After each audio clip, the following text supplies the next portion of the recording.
Hello, my name is Larissa Coe. I'm an online English and art teacher for Jordan School District. I am going to show you how to outline a course for Canvas.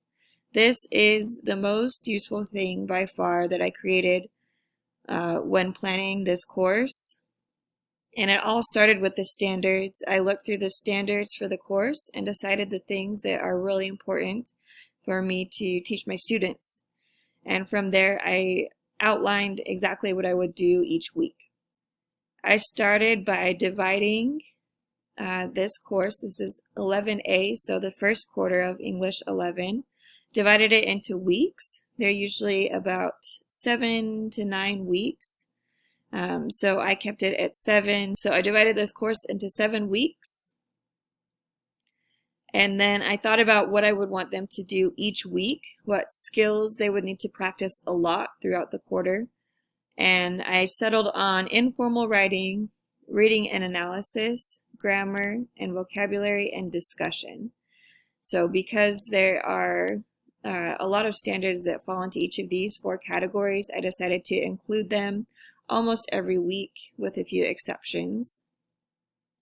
And then from there, after dividing this table into weeks and the things that would happen each week, I went back and decided for ELA 11, so for the first quarter of English 11, what kind of skills I want them to focus on.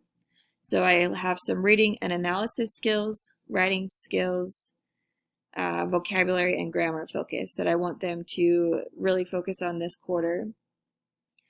We also, as a team, came up with an essential question, and then this is the big project that I want them to be able to accomplish by the end of this quarter. And so I included that as well, so that as I was planning each week's activities, they would build so students would be able to write a successful argumentative essay at the end. So once we had what we want to accomplish bullet pointed out, as I love, we then divided it up into these weeks and also included some specific texts that we wanted them to read. This is a prompt for their first informal writing activity. This has a link to a website that is helpful for commas and end punctuation. And then I have links to things created by other teachers and things on the internet that are helpful for me as I took this and then put it into created a course based on it. So there you go, a language arts class outline. I know that a lot of it is shorthand, but it was enough for me to know what I was going to do and to make sure my students would be where I needed them to be by the end of the quarter.